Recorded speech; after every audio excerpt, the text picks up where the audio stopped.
Good morning, and welcome to Coffee with Bob. I want you to know that you are fearfully and wonderfully made. God created us. God designed us. And we've been made in the image of God.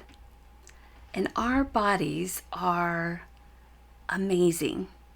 Now, we might not always feel good in our own skin. And there are times that we can certainly do more to increase our health. But as a general rule, our physical bodies are amazing. And there are examples, reminders of that in the world all around us. This past July, the world's most premature baby to survive made it to his first birthday. Curtis Means turned 1 year old, and the Guinness Book of World Records bestowed upon him the title of World's Most Premature Baby to Survive. Now, interestingly, he had beaten the previous world record holder was born just a month earlier.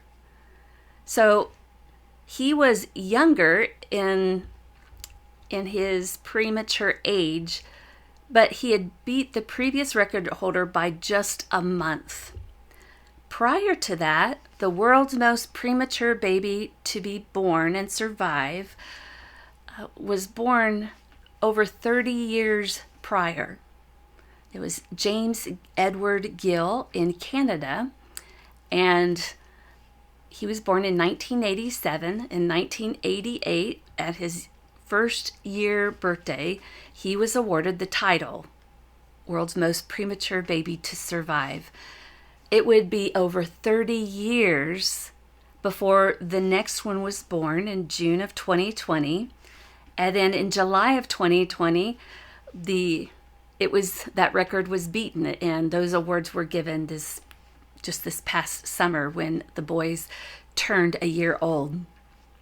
Now, to me, this suggests a few things. First of all, it does show the medical advancements that have taken place. That in 30 years, we haven't had any baby that has beaten that mark that was set in 87. And in 2020, we have two babies born within a month of each other that both beat it. And so that really does tell you the medical advancements that have taken place.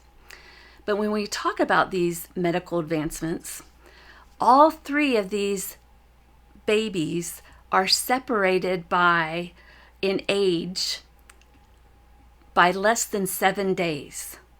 All were born in their 21st week. Curtis Means was born on the 21st week, 1 day, and the others were later in that week. And so less than 7 days separate the top three most premature babies to survive. And so in 30 years, we haven't gained more than a week. Now, it's miraculous what we have gained because they were able to keep two of the most premature babies alive. But it shows you how difficult that is, that we haven't gained more than a week.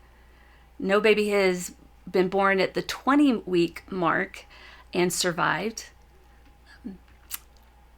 I'm sure that will happen at some point, but the scientific research and medical care has advanced, but still it shows just how important gestational time is.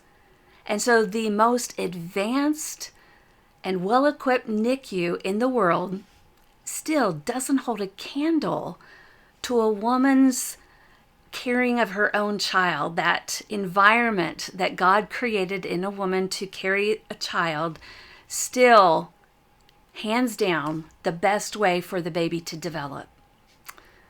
Now, when you look at these two babies when they were born, they look so fragile, delicate, And yet there was a resilience in them, and every half ounce, every ounce they gained was a huge milestone. And Curtis Means was able to leave the hospital safely after he'd been there 9 months. I thought it was interesting that it was 9 months, which is the gestational time, but he's gone home and is continuing to grow and thrive. Our bodies are fragile and yet resilient and strong.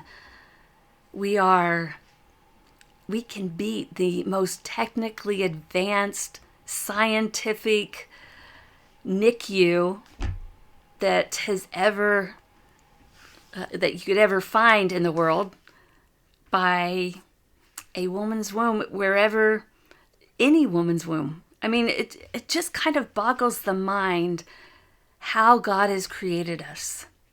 And this birth and this young baby growing and thriving is just one example of how God has designed us. And so I want to remind you at the beginning of the day how God has loved you from before your birth and how God has created you. And so listen to this part of Psalm 139. O Lord, you have searched me and known me. You know when I sit down and when I rise up. You discern my thoughts from far away.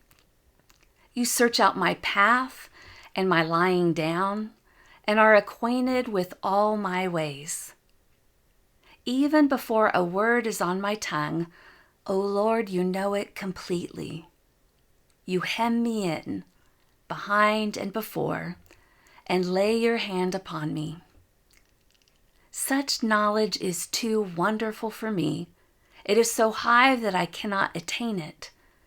Where can I go from your spirit? Or where can I flee from your presence? If I ascend to heaven, you are there. If I make my bed in Sheol, you are there. If I take the wings of the morning and settle at the farthest limits of the sea, even there your hand shall lead me, and your right hand shall hold me fast. If I say, surely the darkness shall cover me, and the light around me become night, even the darkness is not dark to you. The night is as bright as the day, for darkness is as light to you. For it was you who formed my inward parts. You knit me together in my mother's womb. I praise you, for I am fearfully and wonderfully made. Wonderful are your works, that I know very well. My frame was not hidden from you when I was being made in secret, intricately woven in the depths of the earth. Your eyes beheld my unformed substance.